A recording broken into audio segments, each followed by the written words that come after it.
Witam, 1 wrzesień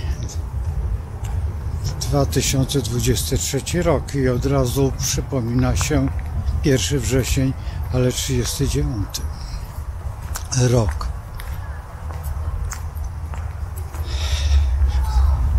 A nie przedstawiałem się, Ryszard Borowiecki i Królewska Wiedza, czyli astrologia, inaczej mówiąc.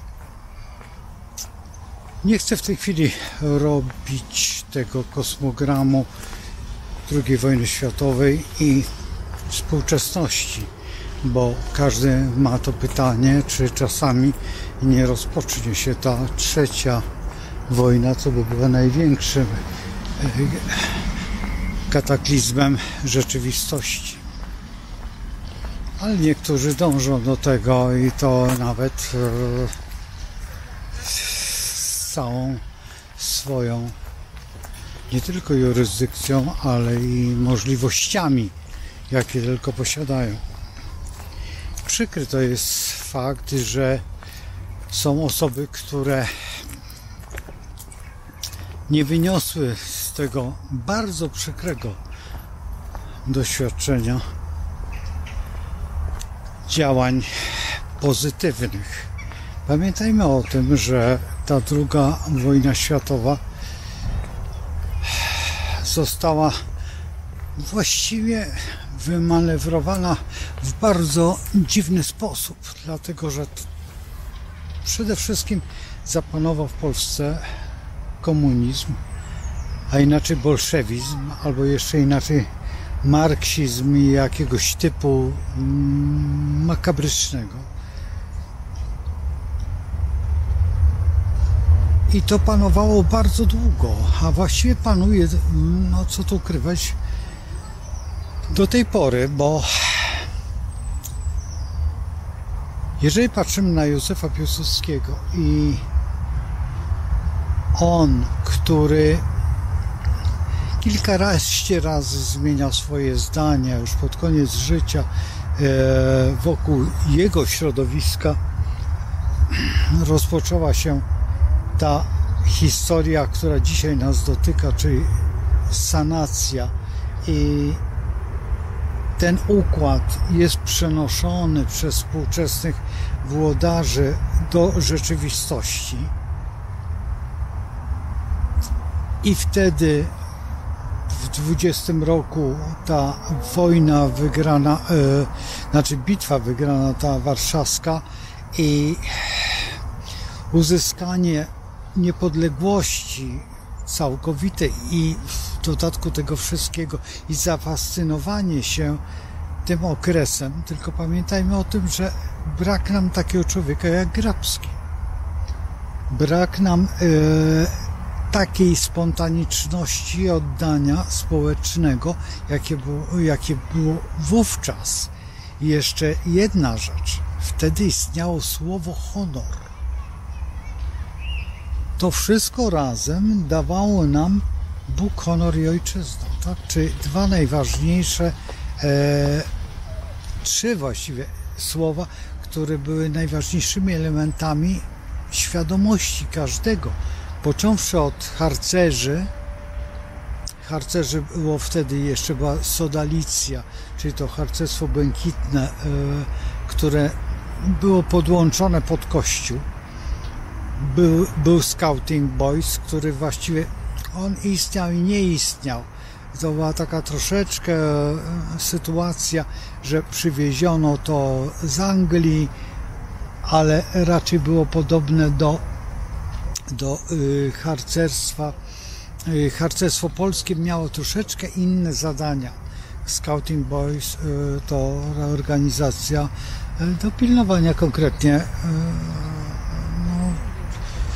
nie chcę tutaj mówić, jak nazywam, ale do pilnowania dokładnie na plantacji pracowników. Potem następnie przechodzimy do następnych organizacji, czyli do Sokoła. Sokół był typowo wojskową organizacją, taką typowo walczącą. I ta organizacja miała za zadanie wychować młodzież właśnie tą patriotyczną. I potem jeszcze były jakieś inne, chociażby działania wśród młodzieży, bo tego było mnóstwo. I wyłaniała się IMKA między innymi. To była z kolei amerykańska organizacja. No i co tu ukrywać, również te organizacje, które stworzyły właściwie państwo już po wojnie, dokładnie Izrael. W tym wszystkim tyglu tych organizacji młodzieżowych społeczeństwo było nierówno uświadomione. To trzeba przyznać, że społeczeństwo zupełnie nie wiedziało, na czym to polega i w dodatku, jeżeli wybuchła wówczas ta druga wojna światowa, po prostu niektórzy nie wierzyli. Jeżeli patrzymy z punktu widzenia ówczesnego właściciela, to był ogromny nacisk na podatki i to bardzo niebezpieczne podatki, ponieważ te podatki sięgały ledwo co wytrzymania finansowego. Też bardzo dużo firm po prostu uciekło z Polski. Między innymi z Bydgoszczy uciekł BAT do Brazylii, potem fabryka BAT-a, a potem wyprowadziły się jeszcze inne firmy, łącznie z niemieckimi firmami. To trzeba przyznać, że te, które były też powyprowadzały się, przede wszystkim zostały firmy, które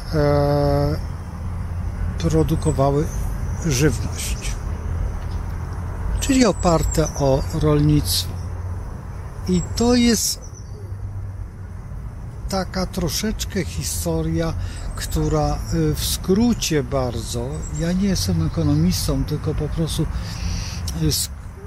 bo ktoś powie, ale skąd pan wie, pan jakieś dziwne rzeczy opowiada. To jest z historii mojej rodziny. Po prostu. I tutaj nie ma co dyskutować w inny sposób, bo tamte czasy, jeżeli przyglądamy się współczesnemu tutaj zaangażowaniu społecznemu, a przede wszystkim władzom, to popełniają te same błędy i popełniają te same działania.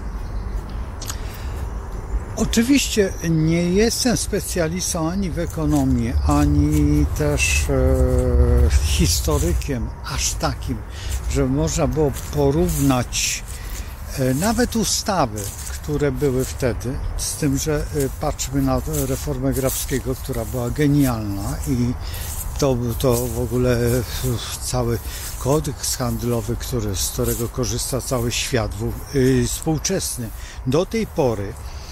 I wszystko, co się działo wówczas, zostało tutaj na tym terenie przeszło wszelkie oczekiwania, bo cały świat do tej pory tym dysponuje, łącznie z prawem spółdzielczym.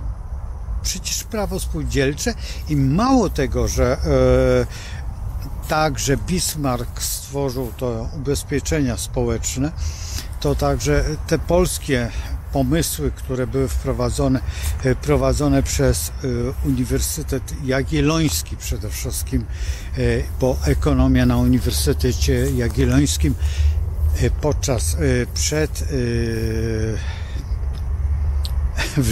w czasie rozbiorów, czyli tutaj jeszcze za Galicji, czyli w momencie, kiedy Kraków był w obszarze Austro-Węgier, no to wtedy ekonomia była na polskiej świadomości, polskiej szkoły, bo trzeba przyznać, że my mamy specyficzne podejście do arytmetyki. do liczby. Stworzyliśmy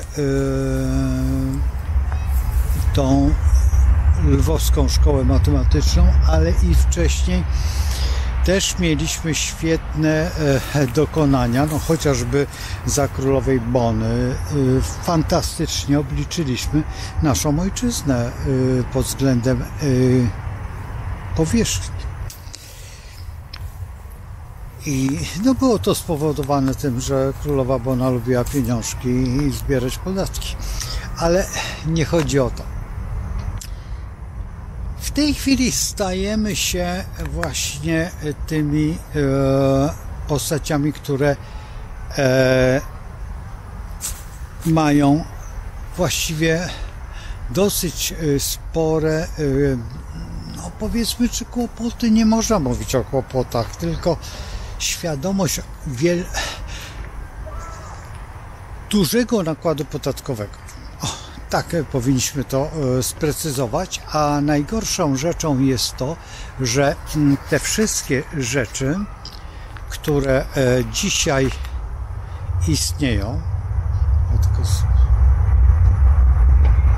nie tak, tylko troszeczkę, w ten sposób, które istnieją, dotykają nas w bardzo poważny sposób, ponieważ za każdym razem my dążymy do jakiegoś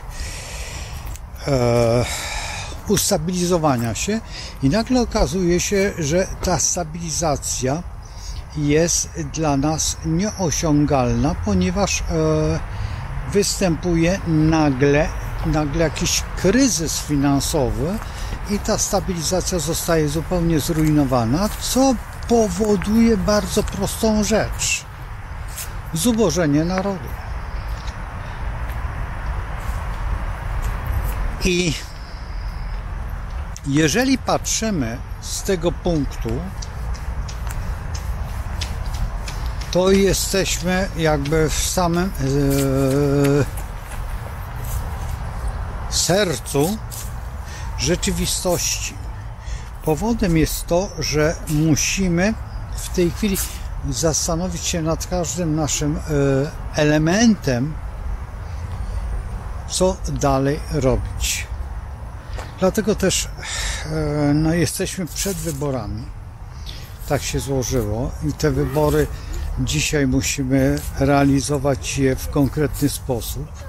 Mało tego, ten 39 rok niesie się tak zwaną polityczną czkawką, ponieważ cały czas mówimy o tym, a w dodatku ten lata 20, czy Warszawa i cud nad Wisłą jest uznawany jako sukces, ale też niezupełnie racjonalnie, czy też niezupełnie odpowiedzialnie zweryfikowany, ze względu na to, że akurat wtedy był zupełnie kto inny dowódcą, zupełnie kto inny brał w tym jakby udział, tak? I determinacja żołnierzy, a w dodatku rozpasanie wtedy bolszewików, którzy no, mieli doświadczenie ogromne wojenne, bo przecież wtedy oni już byli po zakupowaniu swojego terenu, a najbardziej Doniecka. To trzeba przyznać, że bolszewicy wtedy zrobili to z pełną odpowiedzialnością. I tutaj te wojska rosyjskie, czy radzieckie, właściwie radzieckie wojska, które były pod dowództwem większości, no trzeba to powiedzieć jasno, niemieckiej oficerki, bo większość oficerów w armii, zarówno jak i carskiej, tak i potem tej czerwonej, to niemieckiego, Niemcy z całą odpowiedzialnością rodową swoją. Zresztą co tu ukrywać, ale Katarzyna Wielka przecież była tutaj ze Szczecina i ona ściągnęła przecież cały właściwie pułk oficerów, którzy potem służyli w armii rosyjskiej, a potem przeszli ze względu na czy finanse, nie wiem, nie umiem na to odpowiedzieć, ale historycy może by to zweryfikowali w jakiś sposób bardziej odpowiedzialny. Trzeba przyznać, że ten okres jest wyjątkowo trudny do rozwiązania, ale dzisiaj, ponieważ możemy go oglądać z różnych stron optyki, ale co jest najbardziej przykre w tym wszystkim, że nakładają się fakty historyczne. Nie jestem, tak jak powiedziałem, przygotowany na to, żeby sprawdzić, czy fakty astrologiczne, czyli ustawienie planet jest podobne do tamtych czasów, jak to wygląda. Będę to robił, jeżeli tylko czas pozwoli, bo no, czas nagli wszystko tutaj. Ja muszę jednak jeszcze troszeczkę opracować swoją pracownię, ponieważ ta tutaj wszystko o co chodzi. Najkrócej mówiąc, powielam pewne rzeczy. Robię jakby 2 studia ze względu na to, że nie wiadomo, w którym jeszcze będę. Z powód brak tego światłowodu. To jest numer 1. I ktoś by powiedział, ale po co panu światłowód? No właśnie po co? Po to, żeby była lepsza transmisja i nie było tego opóźnienia, ale jakoś chyba przewalczę to w sobie i ten lęk. Coś mnie tutaj je i nie rozumiem dlaczego. Następna rzecz, którą bardzo bym prosił wszystkich, jeżeli możecie łapkować, to łapkujcie. Chodzi mi o te łapki w górę. Te następne filmy, które będę pokazywał, no jeżeli one będą interesujące, bo to jest raczej film taki tłumaczący, co to jest dzisiaj, jakie są czasy, dlaczego jest tak ciężko. Teraz pytanie na pewno by padło, co pan sądzi o tych wyborach. No wiemy o tym, że dzisiaj kto wygra.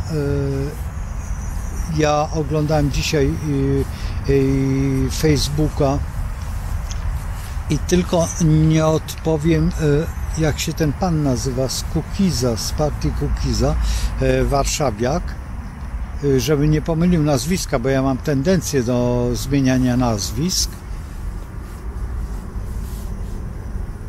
Czy to Jankowski? Na J. I on właśnie będzie kandydował z Warszawy, z ramienia PiS-u.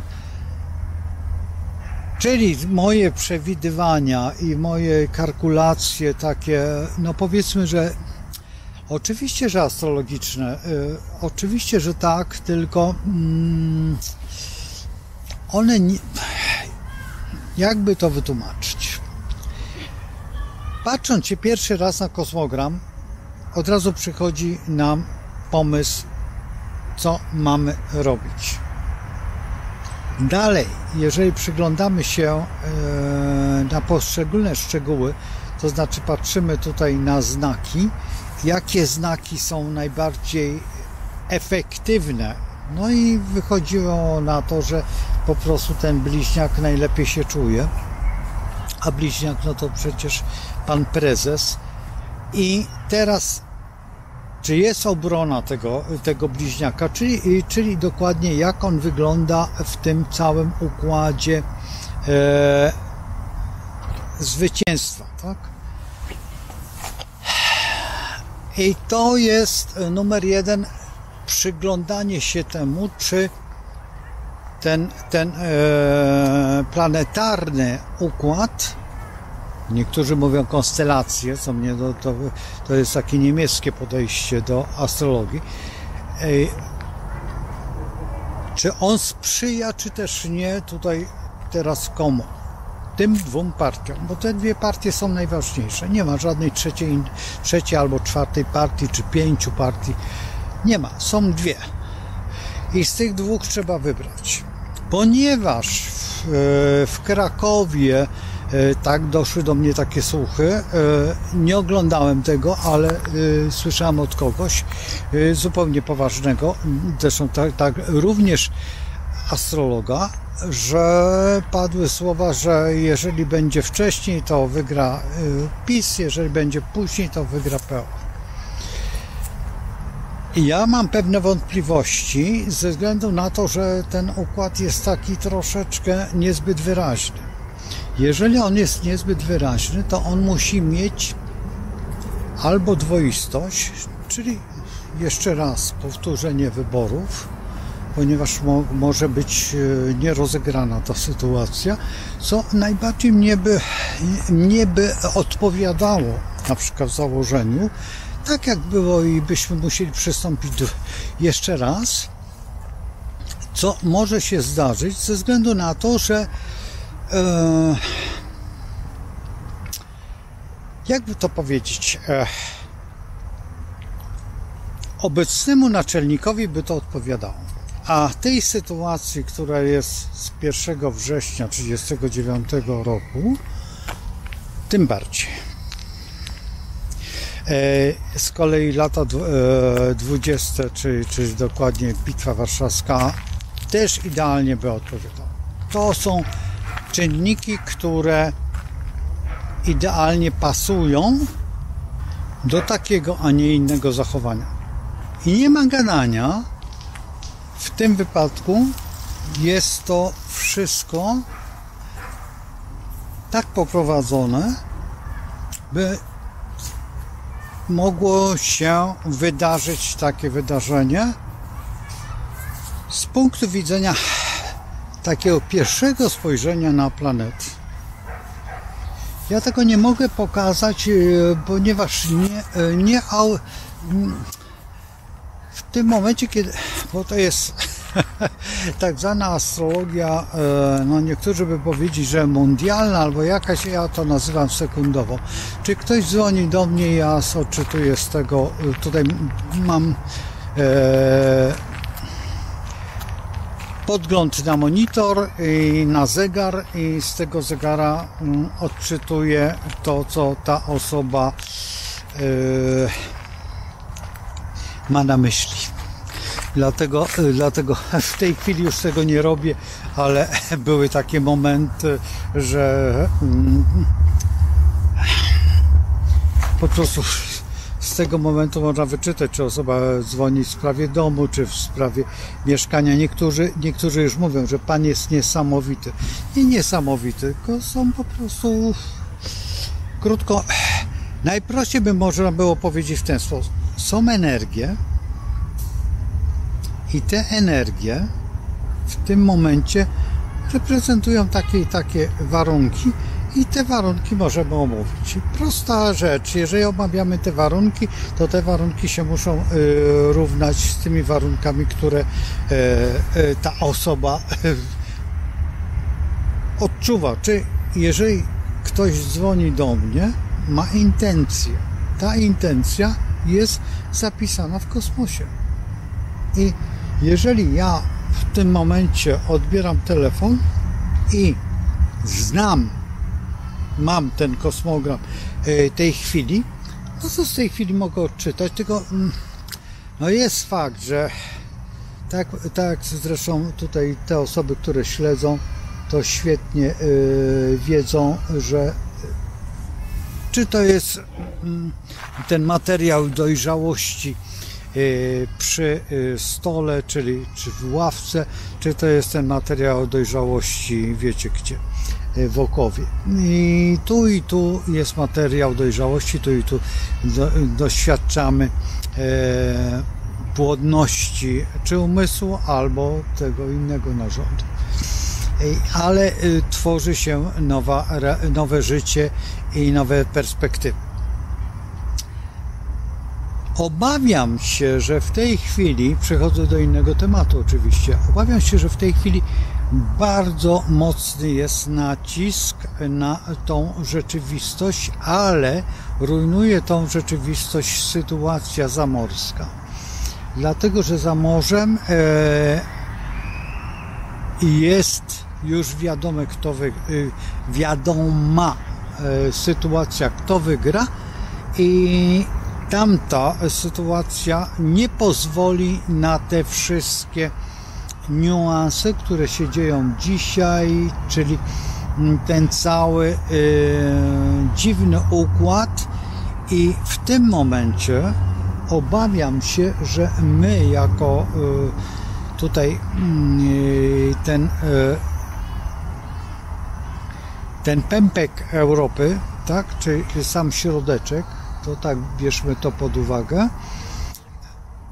możemy przejąć to przewodnictwo i oczywiście powinniśmy, tylko nie w tej skali, przede wszystkim moralne, żadne nie przewodnictwo jakieś, tylko pokazanie twardego podejścia, gdzie dzisiaj trzeba przyznać, że nasi bracia od butelki, od szabelki, od szklanki mają w tej chwili prym, wiodą prym. My troszeczkę gorzej, ale nie przeszkodzi to naprawić. Czy w tym środowisku to środowisko powinno się zjeść coś porządnego, żeby naprawić sobie centralny układ nerwowy i przede wszystkim Merkurego i kontaktowy. O dziwo mamy kilka sytuacji, które są zupełnie niezrozumiałe, bo pan, który dowodził tymi wojskami najemnymi, zginął po prostu. Teraz trzeba przyznać, że kierunek tych działań będzie skierowany na bliżej równika niż tutaj w naszym kierunku, dlatego też pan, który był kiedyś szefem kołchozu i dosyć długo, znaczy był takim odpowiednikiem człowieka, który u nas nosił biało-czerwony krawat, żeśmy go porównywali do niego w tamtych czasach, a w gruncie rzeczy dochrapał się aż do dzisiaj i dyktuje rolę światową. On z kolei zaczyna się przymilać. Tylko ja się bym chciał dowiedzieć, czy Polonia, która tam jest, to odczuwa. Bo to jest najważniejsze, czy Polonia tamtejsza odczuwa, bo jeżeli my nie dostaniemy tego, co mają nawet Słowacy, mają wolny wstęp do najbardziej wolnego kraju na świecie, gdzie się nosi biały kapelusz, taki z tym rondem lekko do góry, i jeździ się konno, no a my mamy nie za bardzo, no to mamy problem. I teraz, jeżeli ten pan, który dzisiaj nosi czerwony krawat, zwycięży i pierwsze jego ruchy, które tutaj, no, będę się chwalił teraz, powiedziałem, że będzie najpierw w Polsce i co wyśmiano mnie na tym wykładzie, że kim my jesteśmy, żeby pan był pierwszy, żeby był pierwszy w Polsce. Kiedy przyjechał pierwszy i akurat miałem wtedy wykład, odniosłem się z wielkim szacunkiem tych ludzi. Nie to, że mnie przeprosili, tylko powiedzieli na tej zasadzie, że miał pan rację. Chylimy czoła przed Panem. I to było ładne, to jest wystarczające, bo nie ma co robić aplauzu, że ktoś był pierwszy, a nie pierwszy. To jest po prostu czysta logika astrologiczna. I czy ustawienie planet? Ja nie umiem odpowiedzieć na to, czy to jest ustawienie planet, czy też intuicja. Intuicja astrologiczna, którą wytworzył w nas profesor Leszek Beres. Możliwe, że we mnie zupełnie inaczej, jak u innych moich kolegów, ponieważ czasami się kłócimy. I oni mówią, a ty masz swoje, bo ty kochasz tam kogoś, czy krótko mówiąc, ja stoję za tymi, którzy mają 2000 lat za sobą doświadczeń. Jeżeli wiecie, o kogo chodzi, to już wystarczy, bo tak było w stanie wojennym, kiedy koledzy należeli do tej grupy, wiecie, wstrzemięźliwości, czyli tej grupy, która rządziła wtedy, i do opozycji, ci, którzy nosili oporniki, też do mnie w ten sposób opowiadali, że trwałem przy jednym i stoję właściwie w tym samym miejscu. Ja nie zmieniam zdania. To nie jest punkt widzenia, czy punkt trwałości, czy odpowiedzialności. Dlaczego tak mówię? Bo wszyscy z nas mają pewne dylematy. Dylematy przede wszystkim nocne, co robić, i niektórzy działają na zasadzie intuicji, czego bardzo nie lubię, bo intuicja jest zamierzona i namierzona. Intuicją można kierować, intuicję można naprawiać, ale jeżeli chodzi o świadomość i rachunkowość rzeczywistości, tutaj już nie ma żadnych, czy kalkulacji, nie ma żadnej możliwości nie wygrać z tymi przyczynami. I dlatego też to, co tutaj powiedziałem wyraźnie, że wolałbym, żeby jednak pozostał ten układ, który jest pod okiem. Akurat natrafił się to, co powiedziałem chyba w wczorajszym filmie. Już tracę po prostu ze względu na to, że robię kilkanaście rzeczy naraz i wiecie, jak to jest. Po prostu nawet ostatnio potrafię się spać, zrobić siestę, taką 2-godzinną, po to, żeby dalej zacząć pracować. Mówię tutaj o panu z Włocławka. I tutaj uważam, że ten człowiek powinien mieć wielką szansę zrobienia, bo ci inni jedzą z tej samej miski.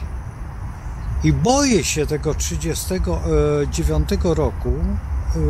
Powód fascynacją naszych sąsiadów. To jest fascynujące to, co oni, jaki mają marketing, jakie mają formy zarządzania i formy straszenia środowiska i tworzenia jakby na to się tylko nie załapał nasz, no tutaj już mówiłem o tym kraju, który powstał tutaj u nas, no najpierw w Polsce, tak? On powstał w Polsce, a potem tam się przeniósł i on jedyny się no świetnie zdeklarował, żeby się zastanowił. Jeszcze tylko raz i będziemy rozmawiać zupełnie inaczej z tym panem. I ten pan dostał troszeczkę, no powiedzmy, że po katarze, dlatego że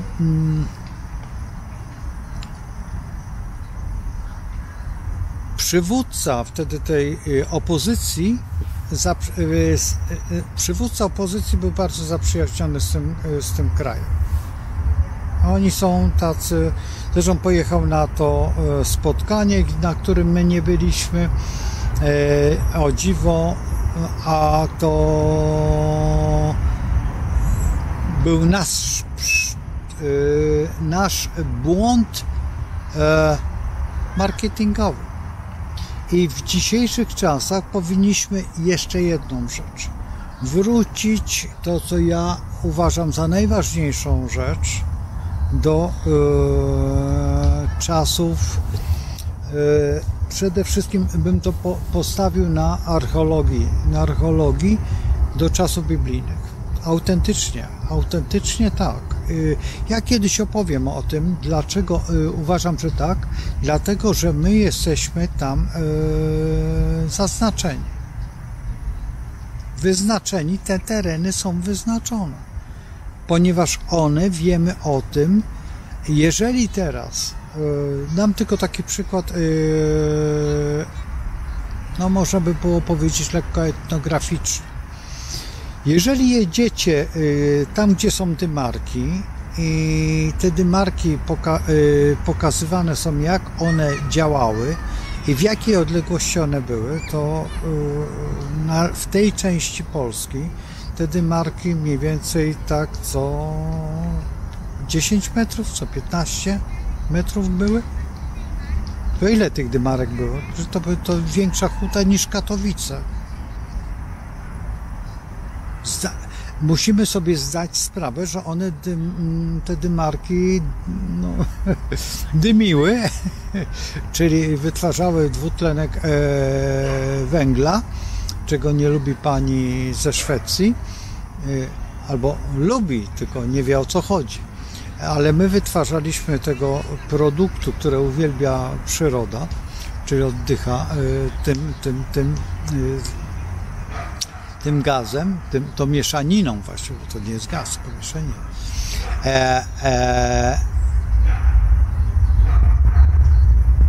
Teraz nie pamiętam, czy to powinno się w chemii nazywać substancja, chyba, tak?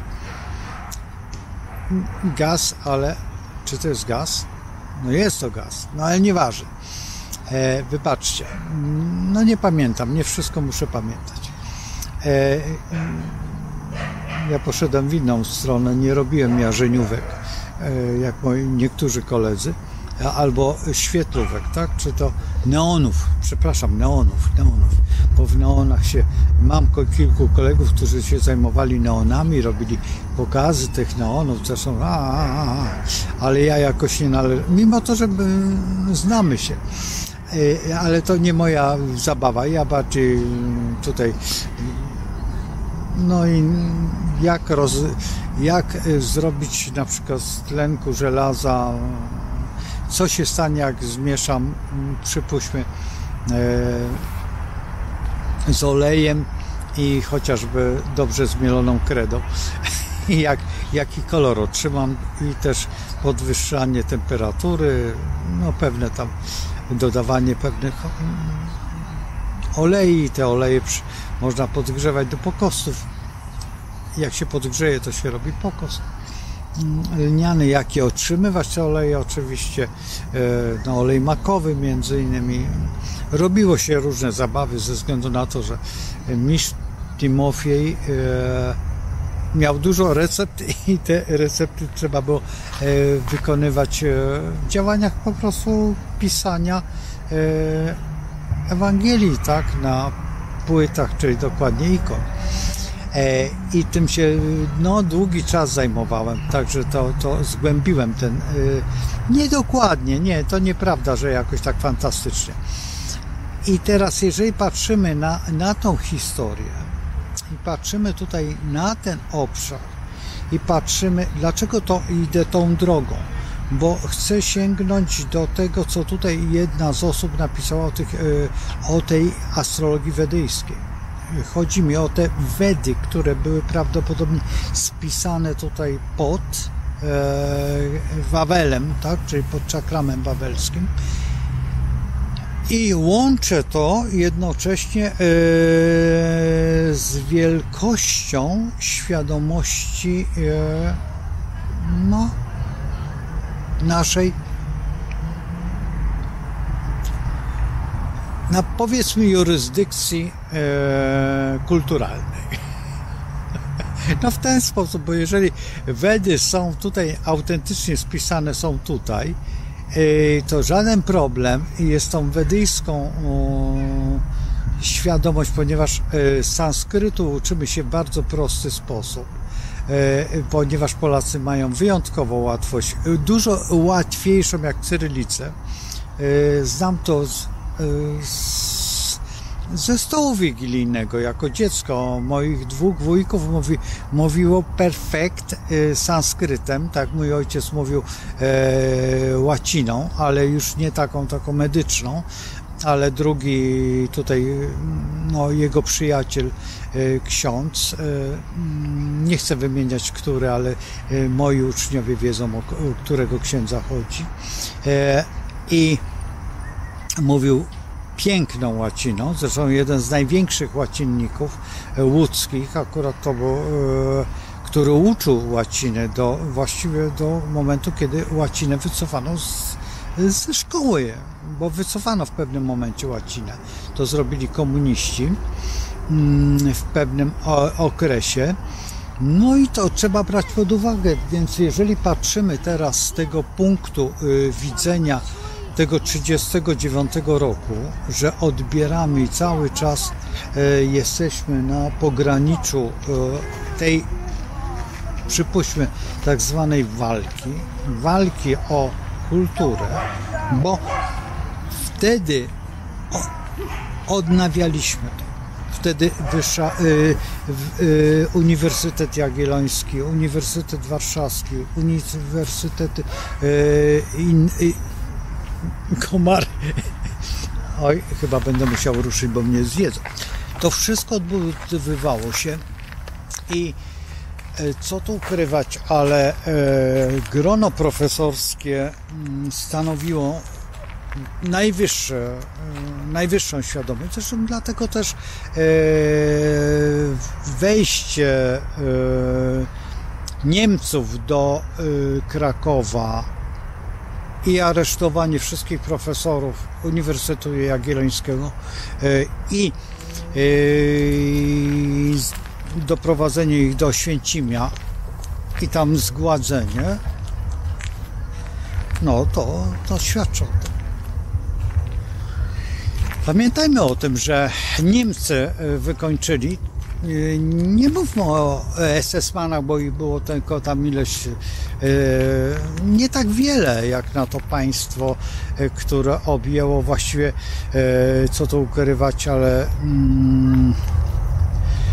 większość narodów, a oni stanowili, bo to była grupa taka partyjna, można by było powiedzieć, coś takiego jak KGB w Rosji, ale a u nas w Polsce WSI, można by było do tego, to co założył pan Kiszczak z panem Jaruzelskim. Dzisiaj już możemy o tym mówić i powinniśmy o tym mówić. I to jest błąd, że została ta organizacja po prostu zniszczona. Trzeba ją było utrzymać, tylko w innej formie, po prostu tak zwaną, tak jak zrobiono ze Stasi na terenie Niemiec. Oni mają emerytury, oni mają wszystko, między innymi, co tutaj ukrywać, ale pani, która jest przyjaciółką obecnego człowieka, który chce kandydować na stanowisko tutaj w Polsce, przyjaciółką, czy powiedzmy tam, no nie wiem, no, dominantą, czy jeszcze jakąś inną formą, ponieważ ona go bardzo hołubiła i lansowała, więc mamy tutaj proste rozwiązanie. Patrząc się z perspektywy, teraz wracam do naszej ojczyzny, to szczerze mówiąc widzę wielkie możliwości stworzenia w tym w tym budyniu, który zrobili, no co tu ukrywać, a nasi przyjaciele za Odry, tą rolę przewodnią. Nie ma gadania, my możemy w tej chwili skorzystać z tego i naprawdę stworzyć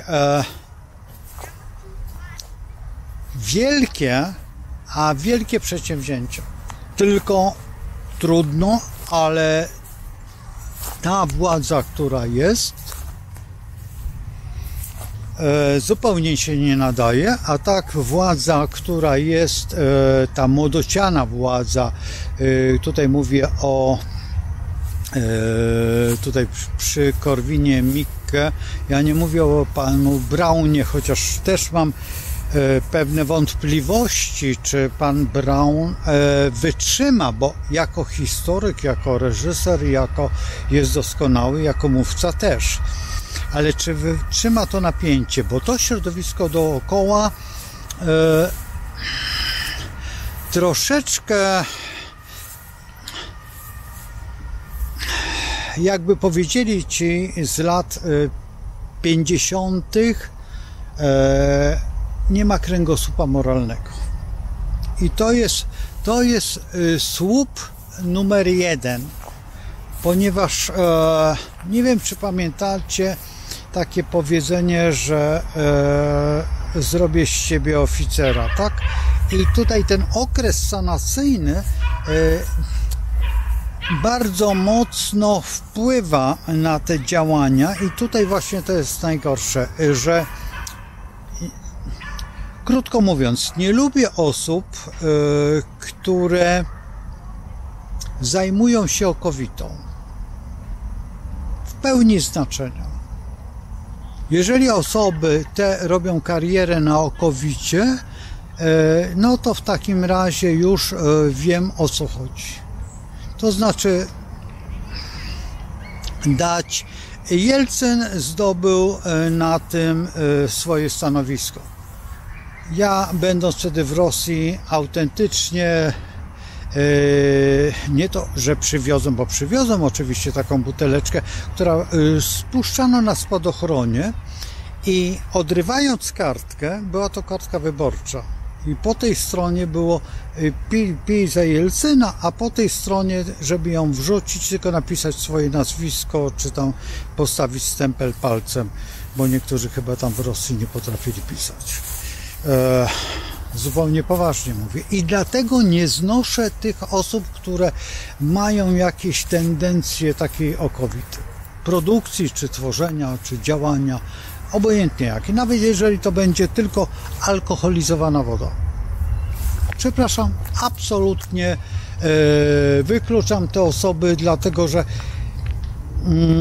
ja wiem, że ten pan, który przeszedł teraz i właśnie też o nim mówiłem, też ma browar, ale przeszedł do PiS-u, tak, ale jawnie, z Kukiza, z tej partii Kukiza i tutaj nie mam takich wielkich pretensji, ale jeżeli chodzi o tą młodzież,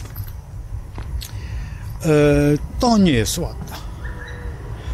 To nie jest ładne, ponieważ tamten pan już wcześniej przeszedł, miał ten interes i ten interes nie zrobił z niego jakby tutaj człowieka, ale on bardzo tworzy świadomość i jednocześnie pamięć o Warszawie. Pamięć o Warszawie, świetnie zna historię, doskonale opowiada o niej i to jest najważniejsze.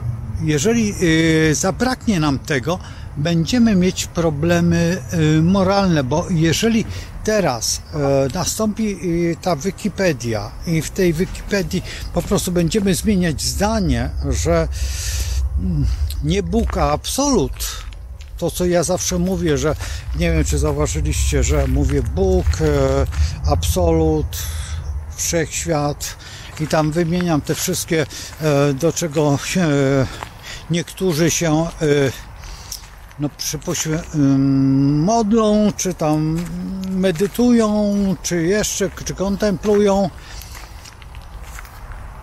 To jest mniej więcej ta świadomość. I tutaj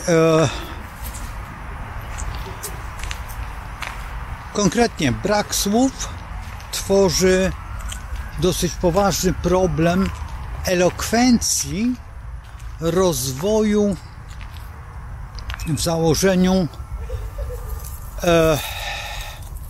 impulsu,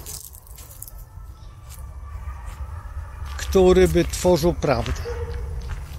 I to jest chyba największy problem,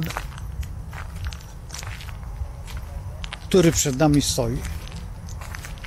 A to jest, no można by było powiedzieć, 39, przeniesiony do dzisiaj, te same problemy. Ja mówię to na 2 lata wcześniej, kiedy odchodzi Józef Piłsudski i jest tutaj, no co tu ukrywać, ale zastrzelony pan Narutowicz. A kim on był? No to przeczytajcie sobie w almanachach wiedzy, czyli w Wikipedii, albo gdzieś tam, jeżeli macie, a jeżeli wiecie, no to gratulacje, że wiecie. I tutaj w tym momencie przypomnijcie sobie, kto ocalił go, dlaczego ten człowiek i dlaczego na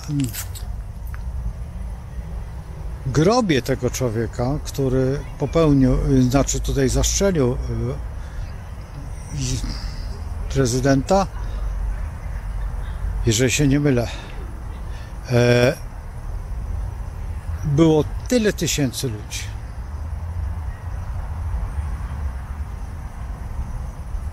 Kto w tym wypadku był bohaterem narodowym?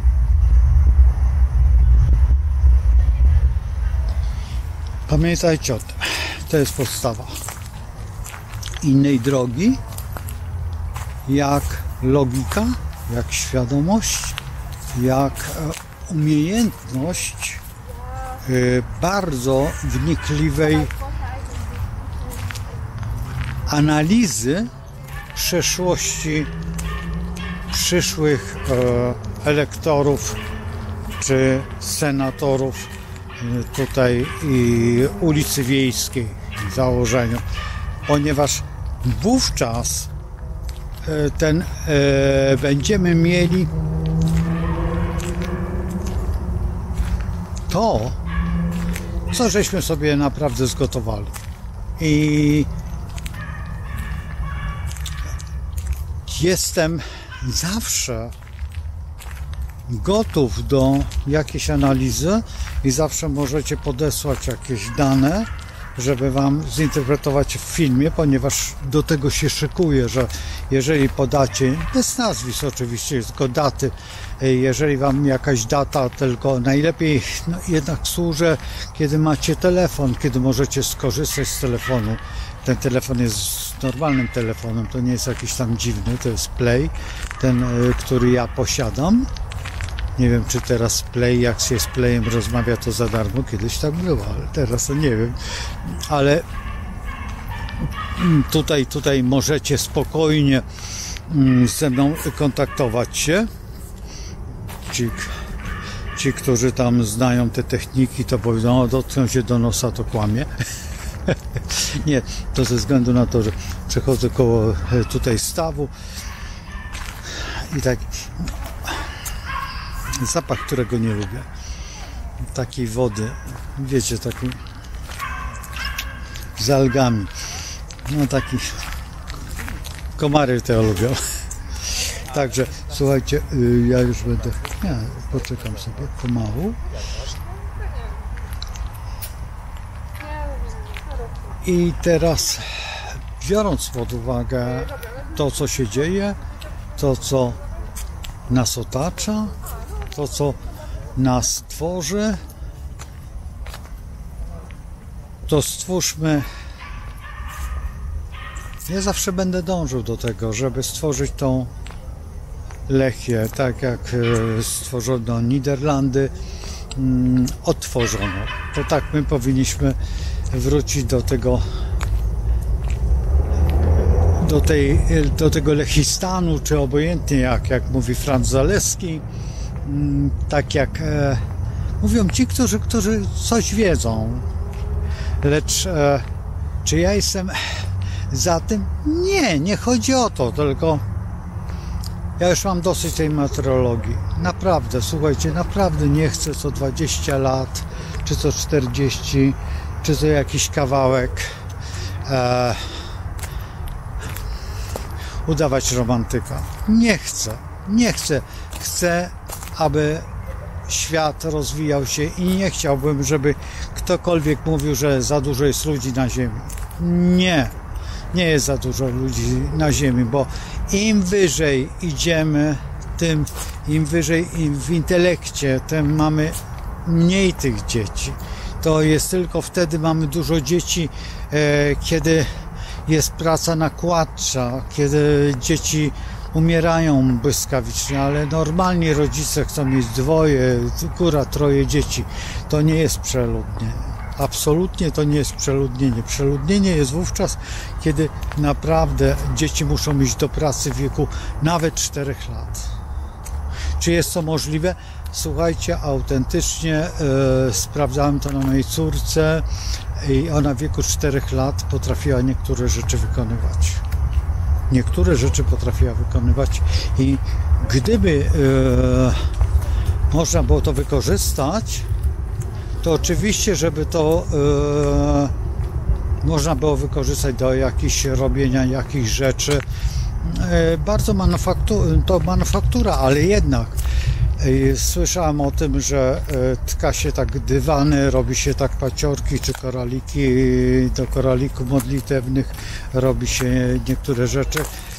Robi się także rzeźby ze względu, że mają małe rączki i potrafią to wykonać tymi rączkami małymi i wykorzystuje się tak dzieci. Miejmy nadzieję, że nie dojdziemy do tych czasów i nie będziemy musieli, albo ci młodsi ode mnie nie będą tego oglądać. Bo jeżeli doprowadzą do tego, to jest wasza wina. To jest tego młodego pokolenia wina, ta tak zwana obojętność polityczna. A ci starsi ode mnie niech się zastanowią nad swoimi wnukami, czy warto tak bardzo wierzyć tym ludziom, którzy nigdy nic nie dali. Patrzcie na tych, którzy czy dają. Jest taka zasada, że dziadkowie zawsze dają. I dzisiaj jest ta sfera dziadków i to trzeba po prostu w pewnym momencie po prostu ukrócić, albo samo się ukróci. Po prostu samo no nie chcę powiedzieć tego słowa, ale w pewnym momencie znajdą się na tych miejscach, gdzie już tylko pozostaną po nich pomniki. I to jest jakby gro tego wszystkiego, do czego tutaj trzeba zezwolić na pewne działania. Te osoby, które dzisiaj nazywają się liberałami, to ja liberalnie nie znoszę jednej rzeczy.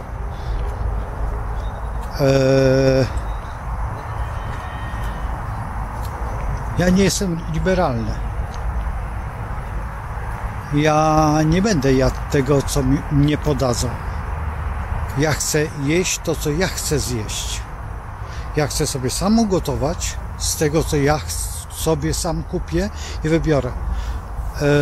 Liberałowie dążą do tego, żeby wszystko, co jest, było równe. Tego nie znoszę. Do czego dąży sanacja? No to zapytajcie sobie swoich dziadków, też nie jest za dobre, ale przynajmniej w tej chwili ten styl, to co opowiadałem w tym poprzednim filmie, Niech będzie. Na ten czas, bardzo krótki czas, bo to nie chodzi o długi czas, tylko krótki czas, ponieważ sanacji nie znoszą dokładnie nasi przyjaciele za Odry. Oni tego nie wytrzymują nerwowo, bo to nie jest ich styl. I całe szczęście, że to nie jest ich styl.